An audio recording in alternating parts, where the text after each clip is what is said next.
años estudiando las escrituras hebreas. Al enterarme de que había judíos que anunciaban que Jesús era el Mesías, me sentí indignado.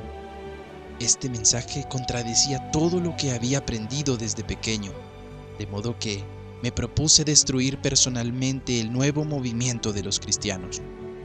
Iba camino a Damasco para arrestar a algunos de los discípulos, y el mismo Cristo resucitado se me apareció.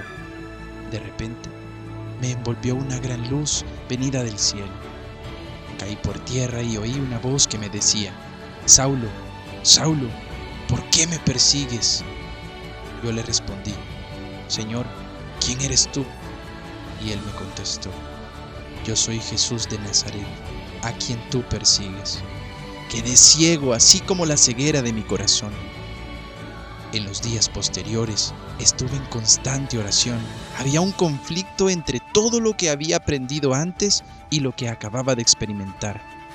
Dios, que me conocía bien, que conocía mi lucha interior, envió a Ananías para ayudarme. Milagrosamente, recuperé la vista. Al mismo tiempo, se quitó el velo que había sobre mi corazón y pude ver a mi Salvador. Con el tiempo, yo, Pablo de Tarso, me transformé en un instrumento extraordinario para la obra de Dios, porque proclamaba sin miedo la fidelidad y la providencia del Señor para todas las circunstancias de nuestra vida. Hoy, en Personajes de la Resurrección, San Pablo de Tarso. Queridos amigos y amigas, en estos días de la Pascua, días de la victoria de nuestro Dios, queremos saludarle cordialmente en estos programas especiales de Testigos de la Resurrección. Hoy nos queremos detener en un testigo que no perteneció exclusivamente al grupo de los 12, sino que vino a ser testigo de la resurrección un poco de años después. Se trata de Pablo de Tarso, el apóstol de los gentiles.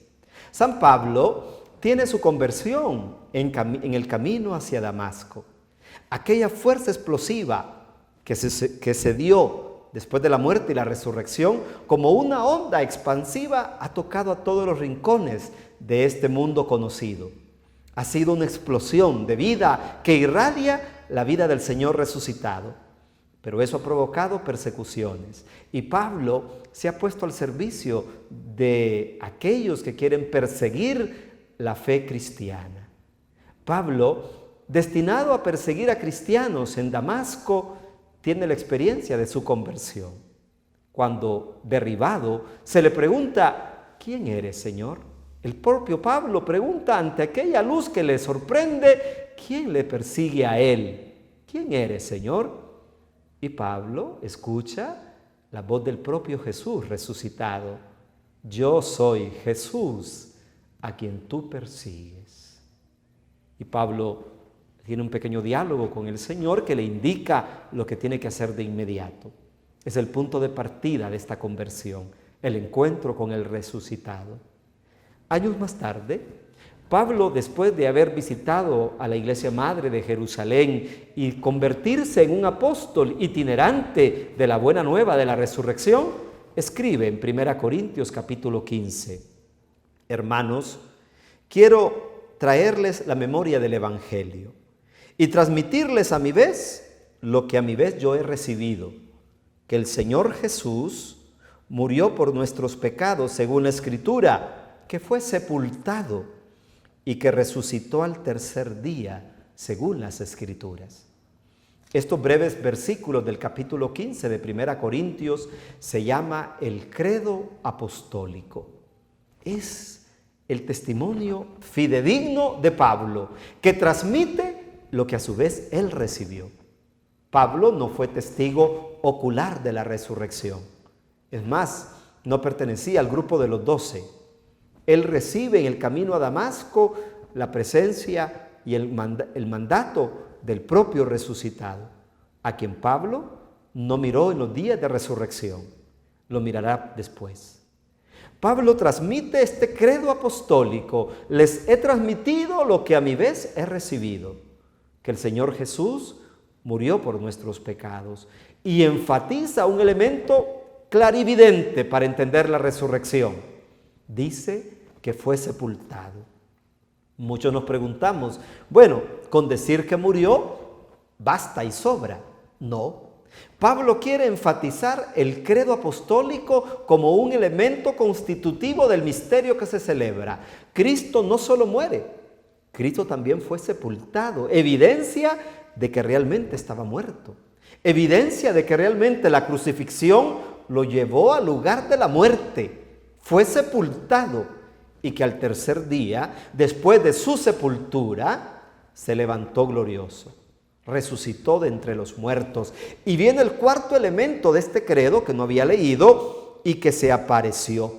Resucitó, murió, fue sepultado, resucitó y aparece el elemento nuevo de este credo. Se apareció. Y menciona a Pedro, miren, se apareció en primer lugar a Pedro, a Cefas y luego a los 12. Que después se apareció a más de 500 hermanos, los que algunos viven todavía, luego se apareció a Santiago y más tarde a todos los apóstoles.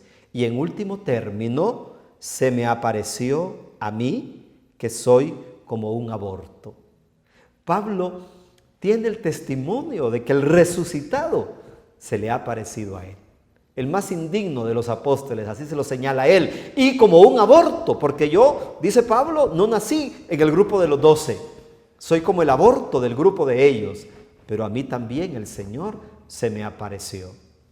Pablo es el apóstol convencido de la resurrección, tanto que se desgastará por llevar esta buena noticia a todo el mundo conocido. Pablo es apóstol incansable del evangelio que proclama y de esta buena noticia resumida en los 4 elementos del credo de Pablo, conocido como el credo apostólico. San Pablo hace de la experiencia de la resurrección no un pensamiento filosófico. Él, como buen fariseo que era, ha escudriñado la Escritura y comprende que todo se cumple en Jesús de Nazaret. Jesús para Pablo no es el fruto de una invención judía, es verdaderamente el Señor. Recordemos que el nombre de Dios, de Kyrios, solo se le podía dar a Dios. Pablo se atreve a confesar que Jesús es el Señor. Y asegura que esta confesión del señorío de Cristo, de Jesús, es un señorío que viene dado por obra del Espíritu Santo. Pablo, convencido de esta formulación de fe, busca al Señor y dice que incansablemente lo ha querido alcanzar, aunque ha sido Él el que ha sido alcanzado por Cristo. En la carta a los Filipenses, en el capítulo 3, Pablo garantiza que todo lo considera pérdida con tal de alcanzar a Cristo. Que todo lo considera, es más, basura, con tal de conocer la sublimidad del misterio de Cristo. San Pablo ha podido afirmar en Filipenses 1:21, para mí la vida es Cristo. Y es que, queridos hermanos y hermanas, para Pablo, Cristo no es un acontecimiento narrado, contado en un libro. Para Pablo, Cristo es la experiencia de su vida. Y en Hechos de los Apóstoles, en el capítulo 25, cuando Pablo está siendo juzgado camino a Roma, vean ustedes cómo lo que se dice de Pablo son cargos en contra de un Jesús de Nazaret que está muerto, le dicen a Festo, pero que Pablo asegura que está vivo. Vean que todas las acusaciones de Pablo son en relación a su religión y en relación a un tal Nazareno, a un tal Jesús de Nazaret, que ya está muerto, pero que Pablo asegura que está vivo. Es un fabuloso testimonio el que recogemos de San Pablo en la Sagrada Escritura. Jesucristo está vivo para Pablo. Está convencido de que tiene que darle la vida a él y que esa vida lo va a llevar hasta el martirio. Para San Pablo, en Gálatas 2:20, asegura, ya no vivo yo, es Cristo quien vive en mí. Pablo quiere ser todo de Cristo. La resurrección y la experiencia de la Pascua lo ha transformado en un nivel de grado de 180. San Pablo realmente considera que su vida está terminada, porque su vida ahora le pertenece a Cristo. No sé si morir sería lo mejor para estar con Él, pero Pablo sabe que el Señor le ha preparado vicisitudes, cárcel, persecución, hambre, enfermedad, pero no se cansa. Pablo no resiente jamás de haber sido llamado por el Señor para una misión y espera llegar hasta la meta, correr, donde le espera una corona de gloria. San Pablo es testigo de primera mano de la resurrección. Asegura que el Cristo que lo llamó podrá ser siempre su fortaleza. Aquel que le llamó le ha asegurado que su gracia le basta y podrá venir todo lo que venga, pero él está inmovible, confiando y seguro de que en Cristo resucitado todo lo puede. Sigamos celebrando a la luz de la Escritura y del testimonio de San Pablo la hermosa experiencia de la Pascua.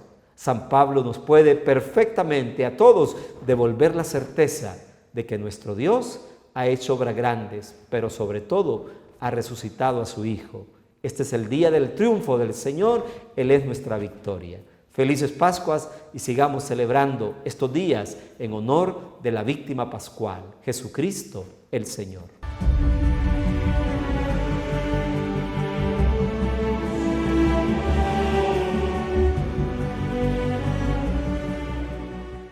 Muy bien, comencemos con las aclaratorias del asunto. Yo entiendo lo que acaba de decirles el Padre Tony, ¿ok?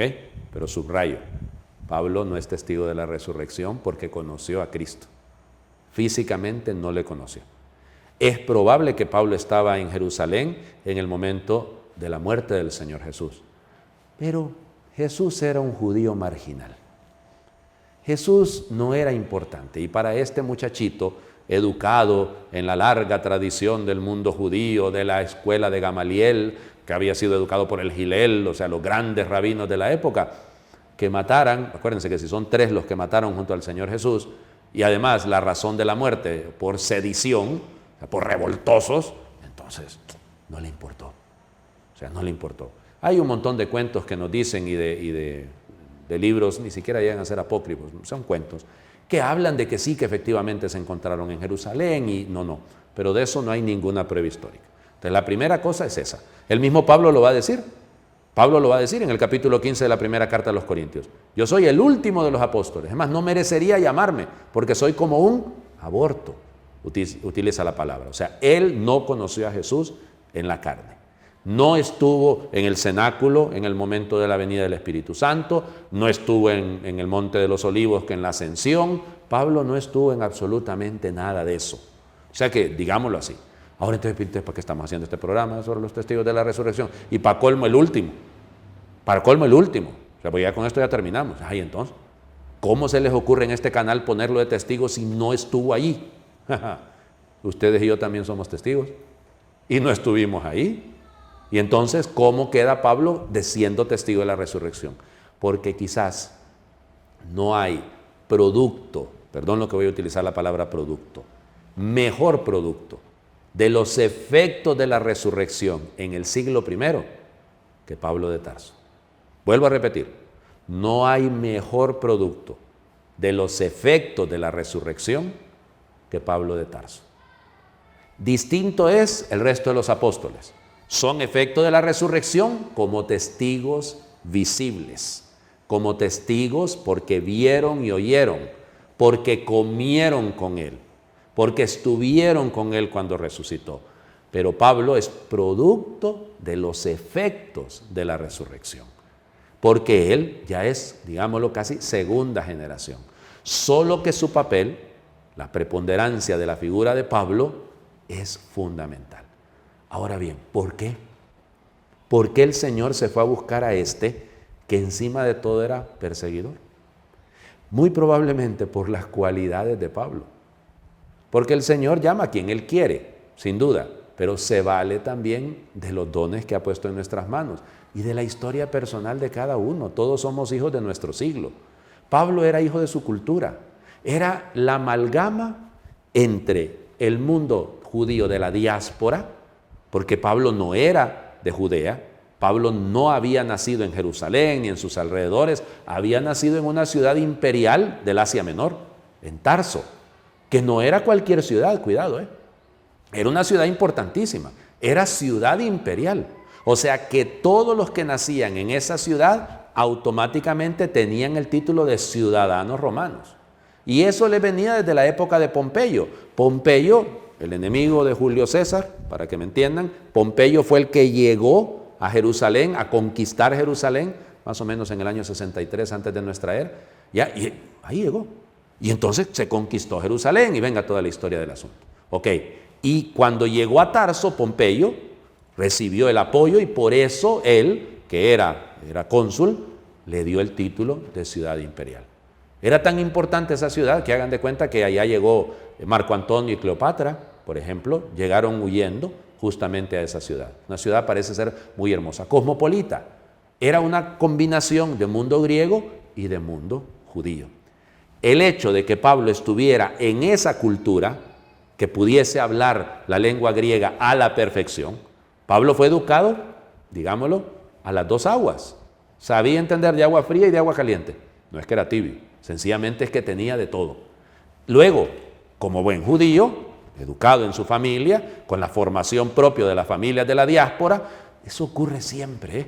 Fíjense que la gente formada fuera de los círculos, digamos, de los núcleos del punto de vista religioso, terminan siendo incluso más conservadores y más respetuosos de las tradiciones.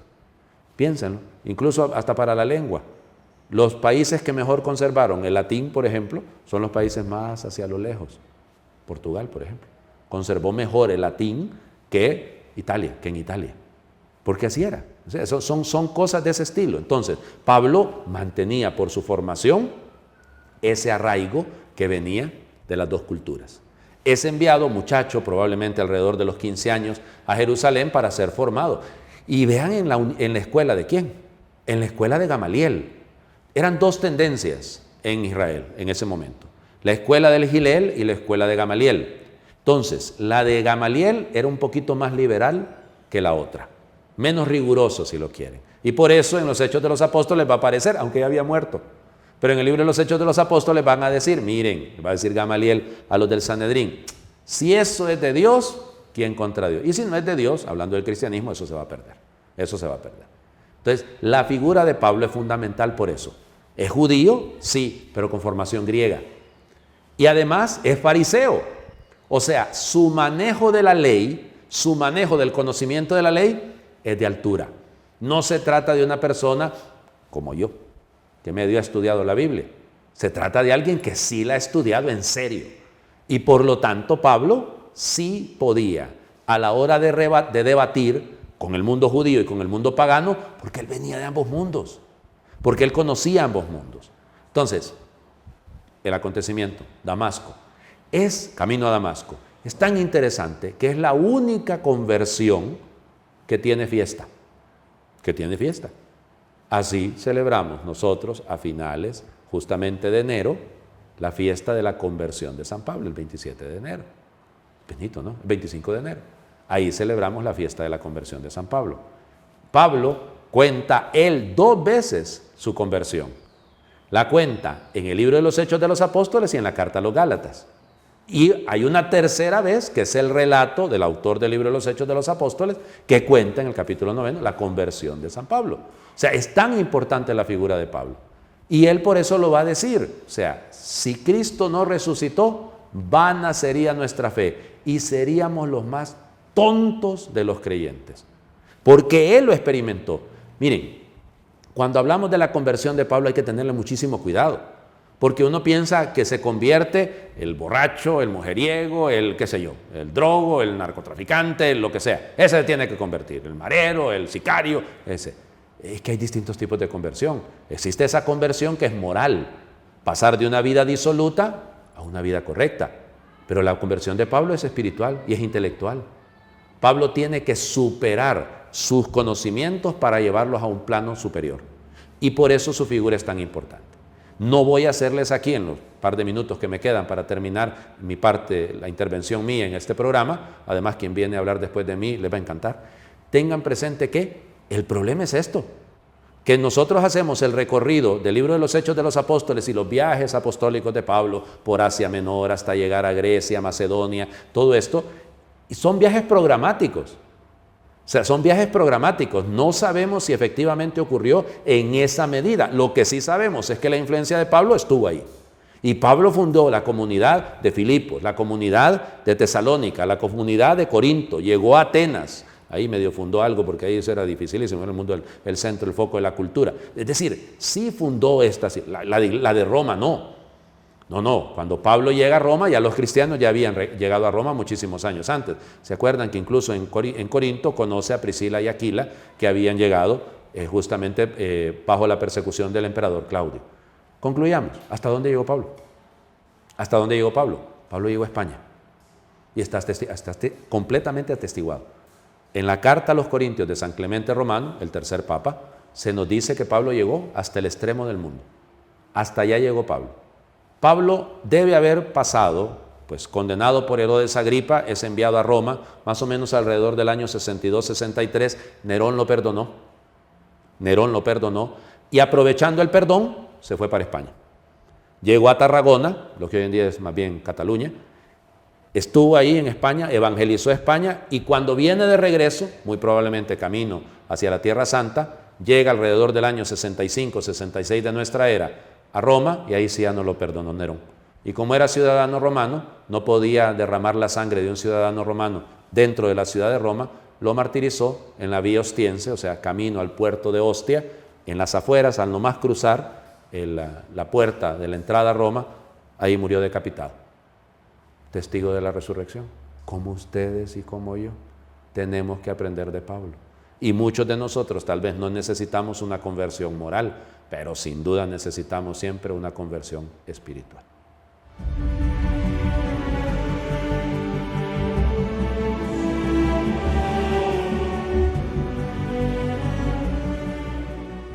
Uno de los mejores frutos de la resurrección del Señor es sin duda alguna el apóstol San Pablo.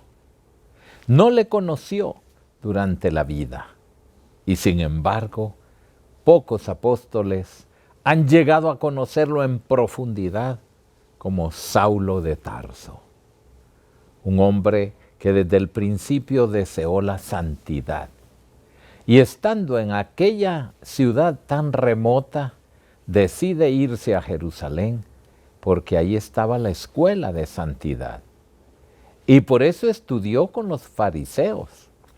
Fue discípulo de Gamaliel y tenía ese deseo. Quería ser santo.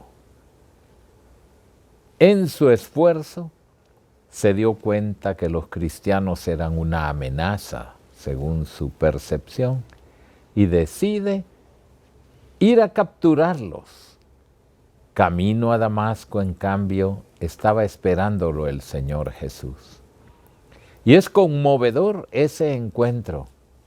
Saulo, Saulo, ¿por qué me persigues? Aquel hombre de buena voluntad, de un genio apasionado, dice: Señor, ¿quién eres? Yo soy Jesús, aquel a quien tú persigues. Pongámonos a pensar ese momento tan importante. Jesús resucitado también resucita a Saulo. También le da una vida nueva. Y ahí comienza algo extraordinario, un fruto precioso de la resurrección de Jesús.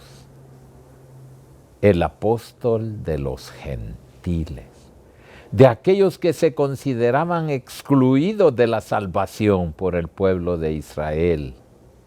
Él, un judío, vaso de elección para salvar a aquellos que se creían marginados, o como nos diría el Papa Francisco hoy, desechables, desechados. Saulo sufre una profunda transformación interior y debe retirarse a la oración, a la meditación y a la dirección espiritual. No nos debemos olvidar que el Señor Jesús pudo haberle dicho, puedes hacer esto, esto, esto, esto, y trazarle un plan de santidad. Pero le dice, vete a la calle tal, ahí vas a encontrar a una persona que va a ser tu director espiritual. Y sigue obediente el deseo del Señor. Posteriormente, cuando ya se encuentra convertido y profundizado en la palabra y en el ejemplo de Jesucristo, se lanza. Y se lanza de una manera apasionada a la evangelización, sin miedo, sin angustia, con una fortaleza que solo puede venir del Espíritu Santo. Y se lanza, y es una epopeya la evangelización de Saulo, la evangelización de Pablo.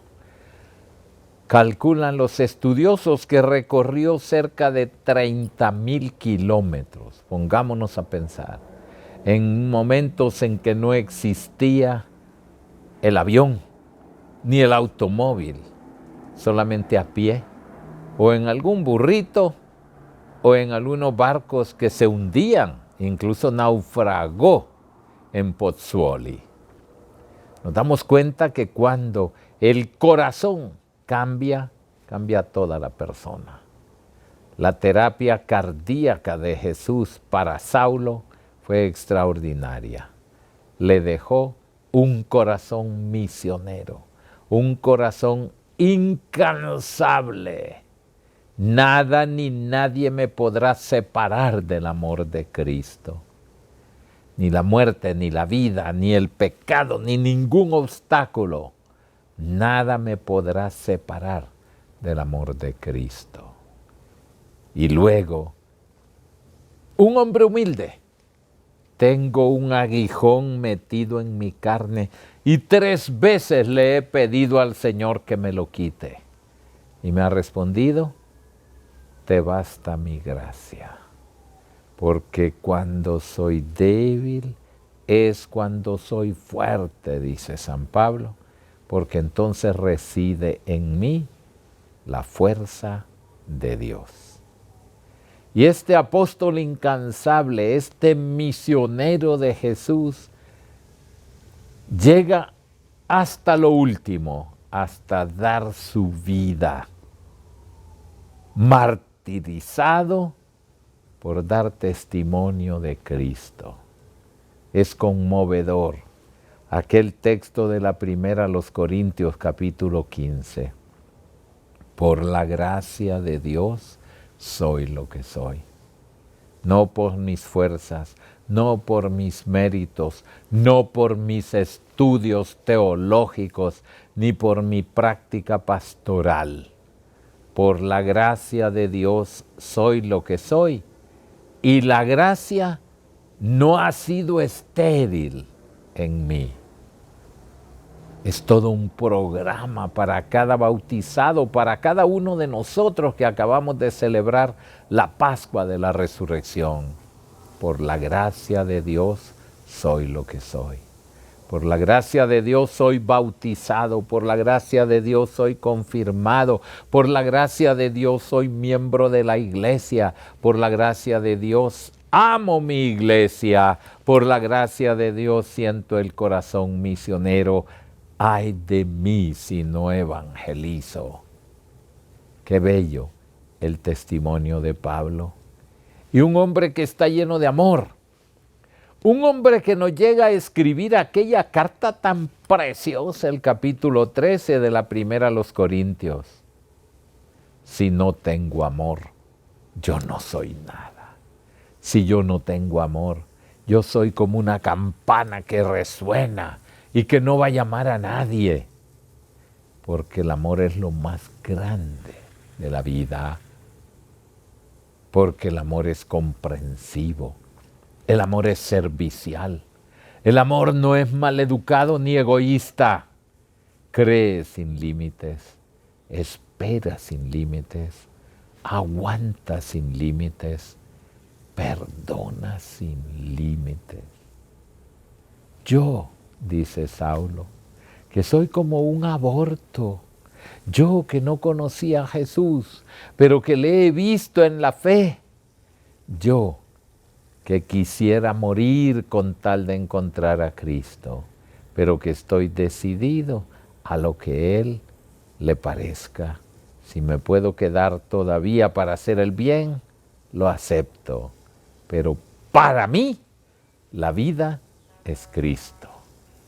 Esta palabra de Pablo es algo que nos conmueve, es algo que nos entusiasma. Uno puede llegar a conocer a Jesús hasta tal grado, enamorarse de Él, para llegar a decir, para mí la vida es Cristo. Y todavía dice más, todo lo estimo basura con tal de ganar a Cristo. Pensemos, ¿qué fruto de la resurrección? ¿Cómo Cristo resucitado pudo llegar hasta tal profundidad en la vida de una persona? Rica en temperamento, rica en tanta gracia de Dios, que nos ha dejado una herencia preciosa en todas las cartas. Yo quisiera ser como Pablo. Creo, mis queridas hermanas y hermanos, que debemos llenarnos de entusiasmo, llenarnos de ilusión en este fruto precioso de la resurrección de Jesús. Viva San Pablo apóstol, incansable de Jesús.